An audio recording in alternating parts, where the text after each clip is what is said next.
Hello everyone, this is Afiz and I'm here with Niyi Akinmolayan, and this lady that's always in the background that's always putting the pieces of the movie together, Victoria. And we just saw Prophetess and it was an experience. So I'd like to hear from Niyi, like, why did you make this movie? A couple of things. First, I'd like to make a Yoruba film. I've been saying it for a very long time. For people who follow me, on social media.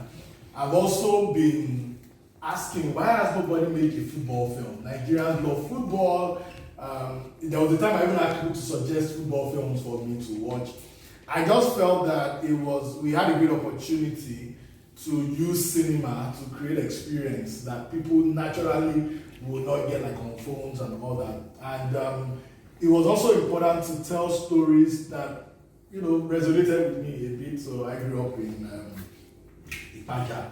If you know those areas, and there's celeb bus stop everywhere, And the way people see the white garment churches now is different from back then. Back then, they were part of society. All our parents visited one prophet or prophetess. They probably came to your house to do prayer. It doesn't matter who you were, whether you're Christian or Muslims, And I felt that that's a missing part of our culture, that I thought I could be, and I knew a lot about it. In fact, right beside our house was a church, that was largely the inspiration for Lion. And the other thing again is that I thought that it was also really important. So something is happening right now, the streaming services are coming, there's, everybody's thinking about Netflix and all that, but the cinema experience is different. It's completely different. You can't have a stadium crowd in surround, on your phone. It's never going to happen.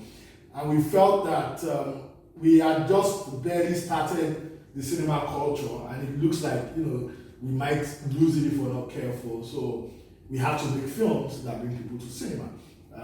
It's a bigger industry in the sense that it employs a lot of people. That's almost, I think, how many people? Almost 70 crew. Members, the cast, location, putting Ibadan on the map, and that's really important to me. Lastly, the last thing I ever wrote was Kajola, which was a disaster. So I was dead, she dared me and said, don't be lazy, get your ass, and you want to do this story. I'd already given it to the writing team. I didn't like what they wrote, I threw the whole thing away, and then I decided to write. So it was also like give this thing a shot, see whether, you still have what it takes. And all those combined. That leads me to my next question, because I did a double take when I saw the poster. So okay, written by me, they wrote the script. That's surprising to me. Yeah. And I wrote it in Yoruba, like I didn't write in English to translate, I wrote it in Yoruba, and then later translated. And then the Igbo part, I got someone, to be right. So we wrote in the language of the film. And the translation of the title. It helped in all the authenticity that we felt it needed to have. So how different was writing this from Kajola? Well, it's so if you look at Kajola too, you would notice that I love stories about consequences, scale, different things happening, reimagining society, asking big questions. But of course, we didn't have what it took, to make the film the way I thought about it then. So it really still is the same person, the same design. I'm currently writing one that I don't even know if I'm going to shoot because it's ridiculous. But I care about stories that ask, the crazy questions. What happens if this goes there? What happens if that happens there? Stories that can take us to a whole new world, fantasies, stories set in time and all of that. So the person who wrote Kajola, 11, 12 years ago, is still the same person. It's just that now a lot has happened. We understand the audience better. We understand what they want. I knew they were going to react well to football, so we spent a whole lot of money. That football is about 25 minutes, but that's almost 10 million naira. Just that sequence. But it is the sequence that is selling the film. Every other thing, the backstory, the other thing is when you go there. But what we're using to draw the audience, is that sequence. So that has been years, the wedding parties, the chief daddy, all those films. understanding the audiences, understanding, who they react to, and how they react to them, and fusing all of that. Okay, so another thing is, why did you choose Ibadan? I was just tired of it. Yeah, so we also, I don't like bedroom and parlor filmmaking. It's not my thing at all. I think at a point you get tired of Lagos if you're a filmmaker, because all the houses is only between VGC and Lekki. Now I can watch a typical Nigerian film, that house now that we shot at 10, so it's there. And I also felt that you do not, there's something about the texture of that city. When we started out, we really emphasized the word texture. Like, we wanted humans to be textured, that's why we have the stadium. We wanted to show the place as is, we wanted it to be raw. We have like a 1 minute montage of just an amala preparation of soup. All those things are important, but also because we can't claim we're doing cinema if we're doing the same kind of premises, if we're fitting our stories in the same kind of settings, So we need to think about that, I have stories that I would love to film in Jaws, in different places, not just because you want to show parts of the country, but because it elevates the story in a different way. That story will not look this good if it was shot in Lagos. It wouldn't have that. Because like the woman said, it won't have the same, it will be a different film, but you see all the subtext of wanting to succeed coming to Lagos was really important, for the film. And practically that's why we chose it. We also thought it would be cheaper, but it was a lie. Okay, so it wasn't cheaper shooting in Ibadan? No, it wasn't at all. The locations were easier, the people were easy, to work with, but it wasn't cheaper. So, to be honest, it's not because it is cheaper. They also don't have, the technical capacity is not there, so we have to do a lot of things from Lagos. That also, there's always something about shooting in Lagos where they're Ibadan is a big city, so you have to move from one end to another end. Oh yeah, the logistics. Shout out to our production manager. Shout out to our production manager. So I was going to ask, we had discussions recently about how thoughts interrupt shooting. Did you have that problem? Yes. Yes, we did. Funny enough, we didn't have it in the city, but I guess that's because they are used to. I mean, the entire Yoruba industry is there. The Ogabilu, they all from there. There are the people you must settle eventually. Funny, the place we had issues with the village, but it was also because it was pandemic era. People were hungry. People just wanted money, however they could squeeze it. So they didn't get violent with us. What would happen is they would make noise, shout, and then we'll have to stop filming. And then go at peace. No, they didn't get violent. They didn't get violent. Yes, they were just like, I've seen violence. I've seen situations where we will film and we'll have to find an escape route to run. So, what would you say was your favorite experience about shooting this film? It's everything really. The cast. I think the fun part was figuring out the characters with the cast. If I post the scripts, people are going to say, no, but we did not see that one. Now, there was a lot of, so let me give you an example, Latif.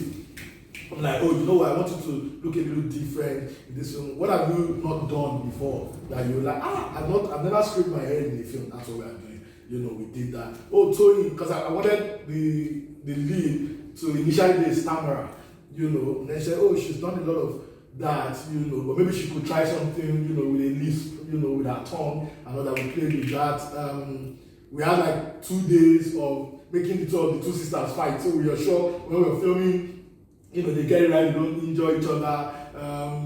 We had to work with a real football team. So Wonder Boys is a real football team in Ibadan, and they are actually in relegation, like things are not going on. I've been hearing great reports right now, for the team. So that was really important as well, to help bring that. And just the whole process of working with young people. 90% of the crew were under 30, 40% were under 25. That's important because filmmaking for me is, it's always supposed to be an exchange. A lot of people on, so people that were on elevator maybe moved on to bigger things, the DOD, some of the big crew on DOD have moved on to a really big thing. Some of the people on this team too are moving on to like really big things. So that's really important. It's like an Anthill thing. We don't, we make films because we want to make filmmakers. You know, that's an interesting thing to say, because there's always this discussion of how difficult it is for movies to get distribution in Nigeria. And so what would be your comments about that? How do you still face the same difficulty? Yeah, the problem is the same. The solution is for everybody to understand that your distributor is not your marketer. And that's a mistake anybody that is talking about. So the distributor's job is basically just to distribute, you know, to decide. And the way it works structurally right now is that they will gauge, you know, the audience interest. You know, they ask questions, they do research, they follow social media, they have all these tools where they monitor. If they feel that your film, people are not interested in it, as a business, you know, they are obligated, you know, to do what, you know, pays their shareholders. So what I tell a lot of people is that, and I've seen a lot of discussion, oh, filmmakers should not be doing their marketing, blah, blah, blah, we need marketing companies. It's just a wish, it's never going to happen anytime soon. Even Bollywood, they do events to release poster of, I'm not joking, they get celebrities to announce the poster of a film, not the trailer. Trailer is another event, not to talk of the film, you know. You have to be very deliberate if you're making a film. But you also have to ask yourself, am I making a commercial film? Do you understand? Films I care about right now are commercial films. Films that have the scale to make money, because we want to be rich enough as a company such that 4 or 5 years from now we can fund, you know, artsy stories, you know, social conscious type stories, and we won't have to be lobbying and begging people. You know, the position will be there. The only reason they would buy Oloture from an EbonyLife is because they were rich enough to make an Oloture, you understand, and not put it in cinemas. And that's what everyone needs to start thinking about. You know, the films that get a lot of the Oscar nods are being funded by the same people who make all your popcorn films. Do you understand? And we're at the stage in the industry right now where we really need to build out, you know, that capacity, both financially, you know, and human-wise. So there are a lot of people that are able to do this work because there is a lot of money, you know, coming. And once you set your mind that you're into a commercial venture, understand something. This is not an American market. Nigerians don't watch films because of the director's name. They don't watch films because of the concept, the idea. We know it, we need DOD. They don't watch films because of the concept. They watch films because they want to come and watch people they like. If you are lucky to put the people they like in great stories and people say they will reward you for it. So you have to be very deliberate. Guys, I want to make a film. It's about football, it's about religion, but it has story. It has these people. You will love it. You can trust me because you trusted me with her on elevator maybe, and then you're deliberate. And you don't start your marketing 2 weeks to the film. But right now we're competing with Godzilla. You know, we're number one, but Godzilla is there. Mortal Kombat is coming. So next week I'm going to enter the road and be dancing. Which something that's come up a lot of like the marketing for Prophetess was to the streets. Yes, and we are not even done. Wait. So we have to do phase 2 now, because I saw the Mortal Kombat trailer, and even me, I want to go and see that film. You know, that's a nostalgia play that you can't. Yeah, that's what I'm saying. That's a nostalgia play you can't win. You understand? So maybe babes will want to see Prophetess, but their boyfriends want to see Mortal Kombat. So you are hoping that you've built enough. Why do you think we're sharing all the videos we're sharing? It's a lot of. I've not slept 4 hours straight in the past 2 weeks. Is to let people, you know, to hook the cinemas, because if the numbers are good this weekend, they will give us good slots. So next week we'll have the Us versus Mortal Kombat. It will affect some of the smaller films, but it is what it is. So the marketing has to be really deliberate, and your marketing has to fit your film. You saw me went on the road, you know, because we want people that love Tony to to come and see the film. Yeah, so that was like, when I saw that, I was like, okay, there's a lot of street markets, and these people going to come to the cinema. Until I saw this schedule, I was telling you, like, oh my god, Yeah. I've not seen some of these cinemas before. There are cinemas. Yes! There are cinemas. Let me give you an example. A cinema in Abuja back called us and said they want to do a prophetess party. I don't know what that means, but we need to figure it out. Do you understand? You know, we put in Ilorin, Osogbo, we put the posters on keke. And what does that mean? You know, the person in the keke might not buy the ticket, but the keke is driving in between traffic. Yeah. Sure, you understand? It's easy marketing. For this film, I said from the beginning, we're not going to use conventional marketing. As everybody noticed, there's no trailer. There's no trailer. Nobody knows what the film is about. It did not matter. It's about bang, bang, bang, a minimum and football. It's all those things are there because we knew that if we were pushing trailer, story, the initial madness and rush we wanted, we're not going to get it, you know, because all you lucky VIP, they're all snobs. You know, so that's really important. You need to design your film to fit the marketing. That's what makes it successful. So we have question to Editor, producer. yeah, it's like she's produced all the movies from Anthill. So was this one the most challenging one you worked on? Why would you say so? You saw the movie now. Yeah. So it is bigger than what we've done before. So yes, we had to move cast and crew to Ibadan. It's a long one. Okay, so my last question. I know you're passionate about, well, back then when we were together, about making movies, sci-fi, and cartoons. Are we still going to go there? Are we going to get a movie about that? So what we figured out is so when we did DOD was experimental. We came up with something called Jujify. Of course, you know Jujify. We have our own Jujify ideas that we've been playing with, and we thought that we are not going to throw sci-fi in people's faces immediately. We're going to gradually something, you know, put them there. But we're really big on it. AK is currently developing another one. You know, if it's in the right place, you know, we might do it next year. Something, you know, with a bit of superhero flair. So, as a studio, that's important for us to do.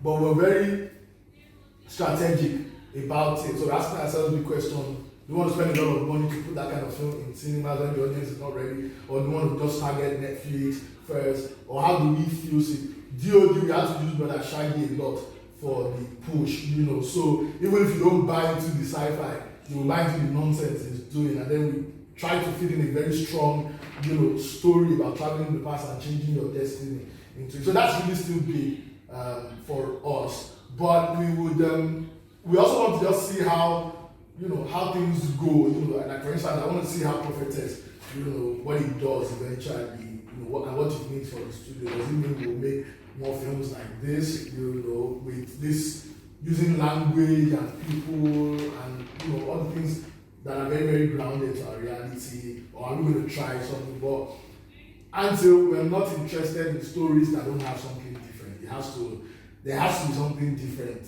about it. It's really, really important for us, so we're not touching it. Okay, that's nice. Let me put you on the spot here. What would success mean for you with Prophetess? I wanted to get into culture. There's only one film that has really done that, and it's Wedding Party. You know, it happened largely because it was leaked. You know, it was leaked end before the film came out, so a lot of people had access to the film. But beyond that, nobody had thought about, you know, making a wedding film at that scale. You know, a couple of things are happening, you know, right now. That have been, first of all, I see a lot of people take reaction videos in the cinema to post. So I know a lot of my producers are going to be doing that going forward as a marketing strategy. But I'm also interested in what culture is birth. You know, are people going to take images and videos out of it to make memes? You know, are people going to start saying what is strategic bribery? Already, Fogo Bombastic is very iconic. People are already suggesting we make a series or a spin-off out of him. You know, people are saying like 3 different ideas. I want the film to be in culture. The film is going to succeed financially.